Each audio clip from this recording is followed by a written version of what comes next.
नमस्कार मित्रों, आपके अपने YouTube चैनल में आपका स्वागत है।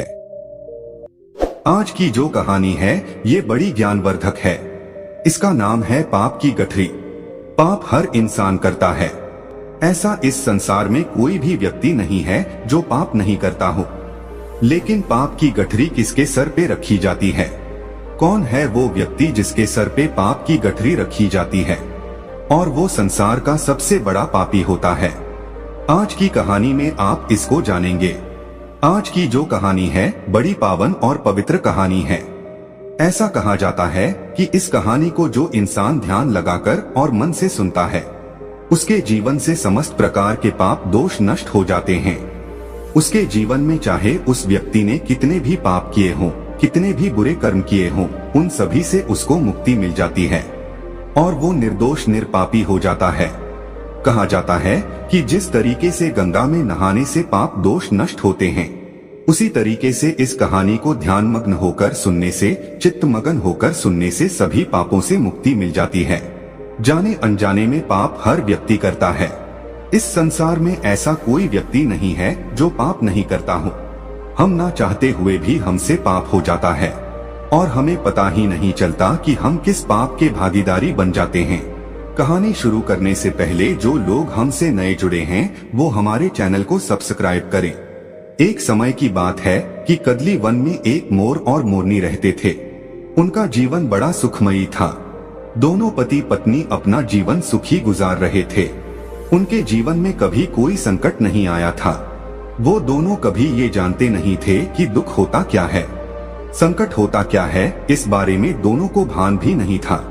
उनका जीवन बड़ा सुखमयी था। लेकिन कहते हैं ना कि सुख के बाद हमेशा दुख आता है। कुछ ऐसा ही मोर मोरनी के साथ होने वाला है।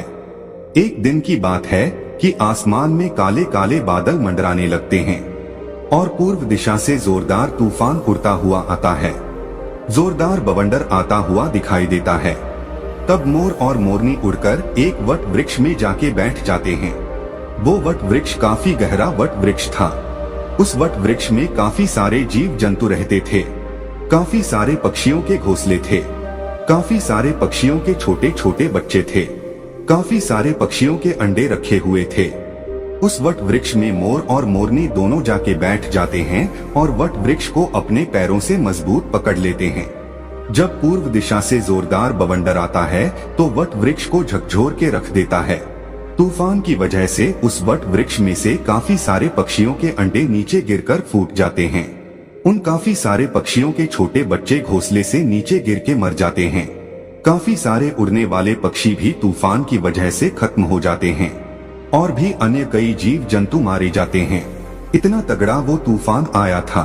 जब तूफान खत्म हो जाता है, तूफान थम जाता है, तूफान रुक जाता है, तब मोर और मोरनी भी चैन की सांस लेते हैं और नीचे जमीन पर उतर कर देखते हैं कि काफी सारे पशु पक्षी जीव जंतु मरे हुए पड़े हैं।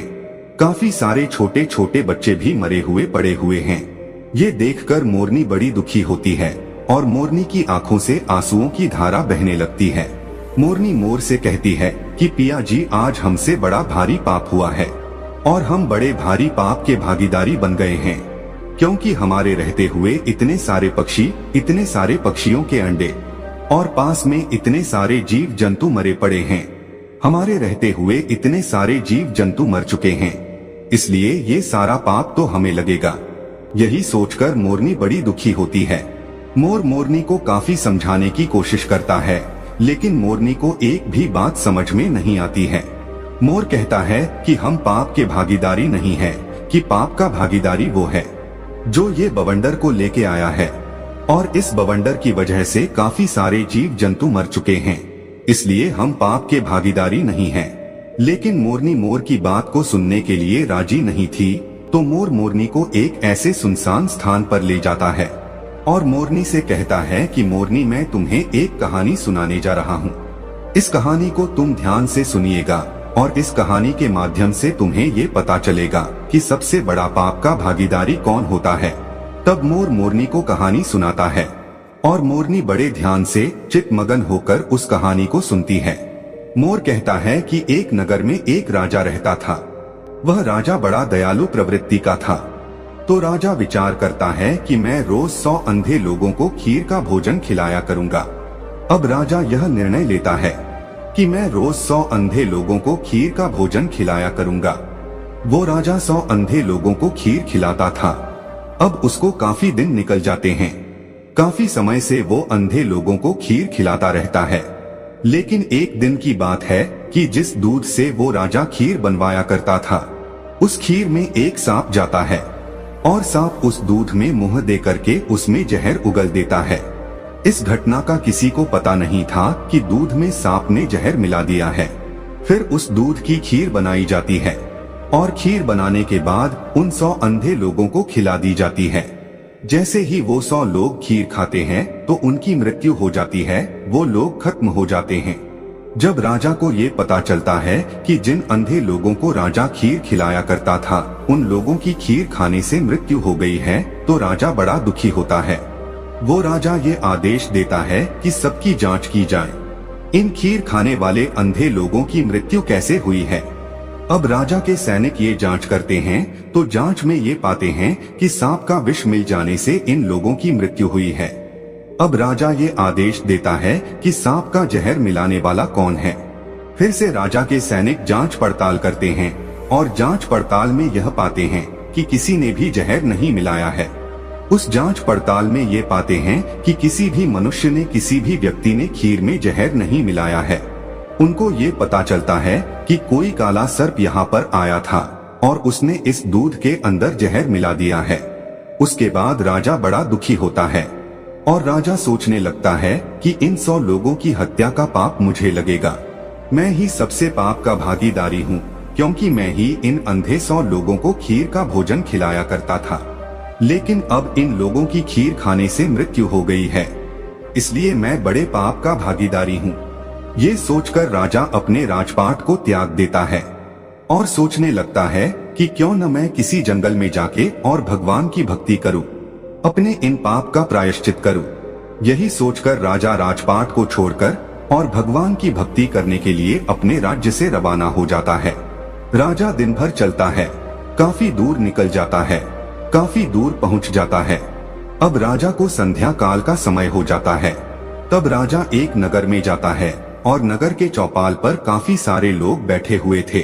उन लोगों से जाके वो राजा पूछता है कि भाई, इस नगर में कोई ऐसा व्यक्ति है जो भगवान की भक्ति करता हो, ईश्वर पे विश्वास रखता हो? यदि ऐसा कोई इस नगर में व्यक्ति है तो आप मुझे बताइए, क्योंकि मैं ऐसे लोगों के घर ही जाके रुकूंगा जो भगवान में विश्वास रखते हो और भगवान के भक्त हो।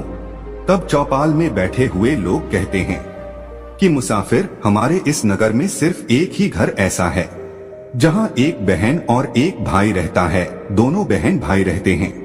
वो लोग भगवान के बड़े भक्त हैं और भगवान पे बड़ा विश्वास रखते हैं। हमारे पूरे नगर में वही एक घर है। चौपाल में बैठने वाले लोग उस राजा को उन बहन भाइयों के मकान का पता बता देते हैं और वो राजा उनके घर भी चला जाता है और उन बहन भाई के घर पे जाके वो राजा रात्रि ठहरने का निवेदन करता है। दोनों बहन भाई राजा से कहते हैं कि मुसाफिर, हम भी भगवान के भक्त हैं, आप भी भगवान के भक्त हो, बिल्कुल आप हमारे घर रुक सकते हैं। वो राजा दोनों बहन भाई के घर वहाँ पे रुक जाता है। जब सुबह का वक्त होता है तो राजा अपने बिस्तर से खड़ा होता है तो राजा देखता है कि उस घर में रहने वाली जो बहन थी वो भगवान के मंदिर में बैठी हुई है और ध्यान मग्न है। उस लड़की का रोज का ही नियम था कि सूर्य उदय होने से पहले वो अपनी पाठ पूजा संपन्न कर लेती थी और जल्दी भोजन बना के अपने भैया को खिलाकर और काम करने के लिए भेज देती थी। लेकिन उस दिन वो लड़की काफी समय तक ध्यान में मगन थी। वो लड़की अपनी ध्यान साधना तोड़ने का नाम नहीं ले रही थी। काफी समय निकल जाता है, सूर्य सर पे आ जाता है, तब वो लड़की अपनी पूजा से उठती है। जैसे वो लड़की पूजा से उठती है तो उसका भाई उससे कहता है कि बहना, आज तुमने पूजा में बड़ा टाइम लगा दिया है, मुझे काम पे जाना था, मैं भी काम पे नहीं जा पाया और हमारे घर पे ये मुसाफिर है, ये भी भोजन करके कहीं दूर जाते, लेकिन तुमने अपनी पूजा पाठ में बहुत समय लगा दिया है। वो लड़की अपने भाई से कहती है कि भैया, मैं धर्मराज के दरबार में थी और धर्मराज किसी ऐसे व्यक्ति का फैसला करने वाले थे उस फैसले को सुनने के लिए मैं काफी लेट हो गई। तब उस लड़की का भाई कहता है कि ऐसा क्या देख लिया तुमने धर्मराज के दरबार में, जिसके कारण तुम इतनी लेट हो गई। तब वो लड़की कहती कि भैया, एक नगर का राजा 100 अंधे लोगों को खीर खिलाया करता था, और वो खीर बनाने वाले दूध में एक दिन एक काले सांप ने जहर मिला दिया, विष मिला दिया, और जब उस दूध की खीर बनी और उन 100 अंधे लोगों ने उस खीर को ग्रहण किया तो उन सब अंधे लोगों की मृत्यु हो गई।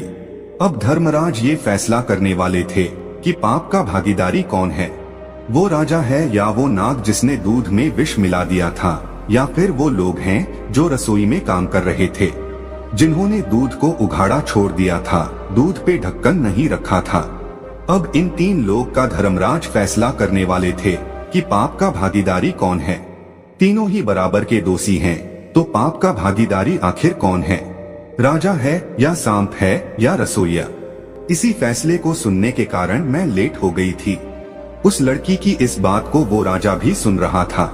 जब राजा ने इस बात को सुना तो राजा अपनी बात को सुनकर और बड़ा चकित होता है। राजा सोचने लगता है कि ये सारी घटना मेरी है।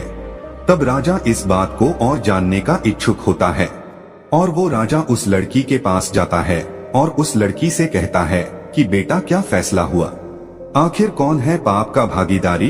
राजा इस बात को उस लड़की से पूछता है तो लड़की कहती है कि आज कोई फैसला नहीं हो पाया है, फैसला कल होगा, कल इसका फैसला होगा कि पाप का भागीदारी कौन है। अब राजा उन दोनों बहन भाइयों से कहता है, क्या मैं एक दिन और आपके घर रुक सकता हूँ। इस बात को सुनकर दोनों बहन भाई हंसी खुशी उसको रुकने के लिए कहते हैं कि मुसाफिर, आप हमारे मेहमान हैं, आप जितने दिन चाहे उतने दिन हमारे घर में रुक सकते हैं।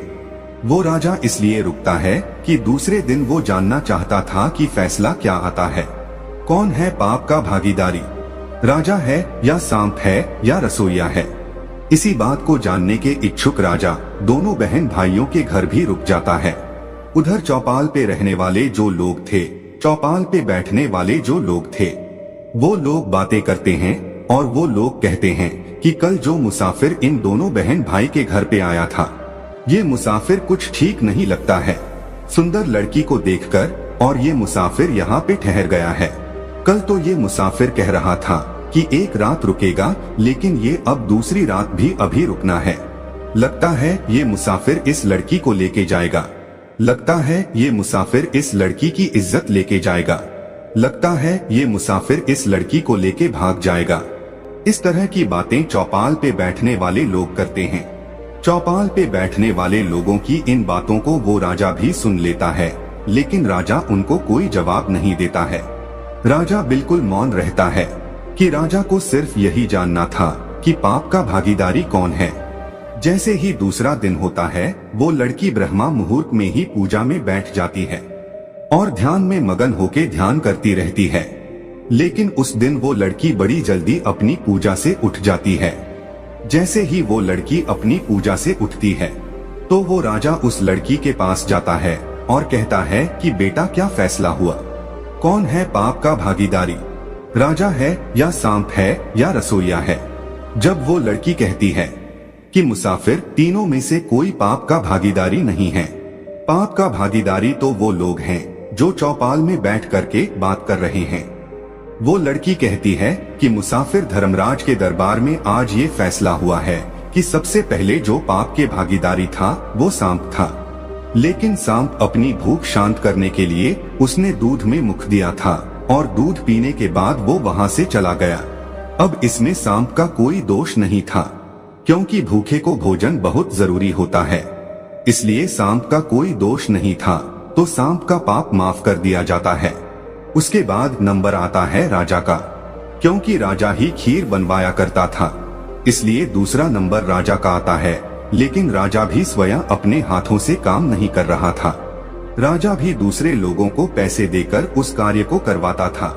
परमार्थ का काम राजा कर रहा था, इसलिए राजा को भी निर्दोष घोषित किया गया है। राजा भी पाप का भागीदारी नहीं है। तीसरा नंबर आता है रसोइयों का।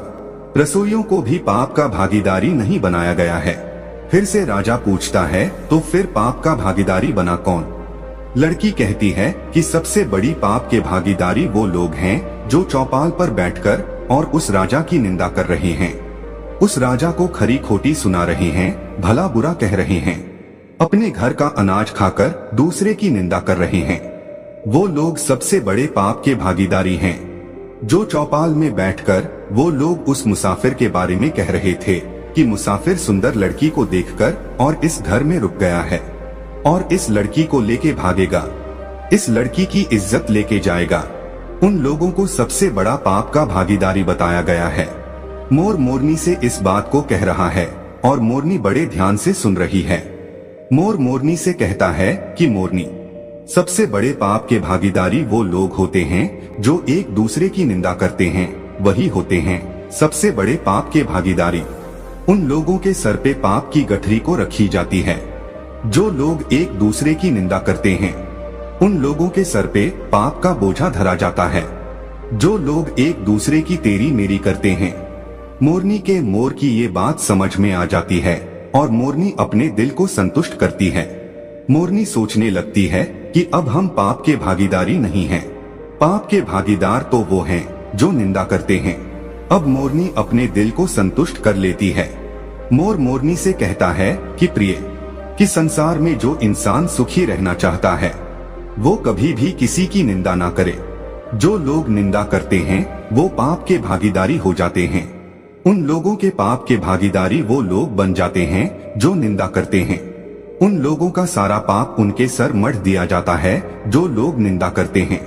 जो लोग दूसरे की खुशी को देखकर दुखी हो जाते हैं और फिर उनकी निंदा करने लगते हैं, उन्हें हमेशा नीचा दिखाने की कोशिश करते हैं, वही लोग सबसे बड़े पाप के भागीदारी होते हैं। दोस्तों, ये कहानी यहाँ पर खत्म होती है। हम आशा करते हैं कि आप लोग कभी भी किसी की निंदा नहीं करेंगे और पाप के भागीदारी बनने से सदा बचे रहेंगे।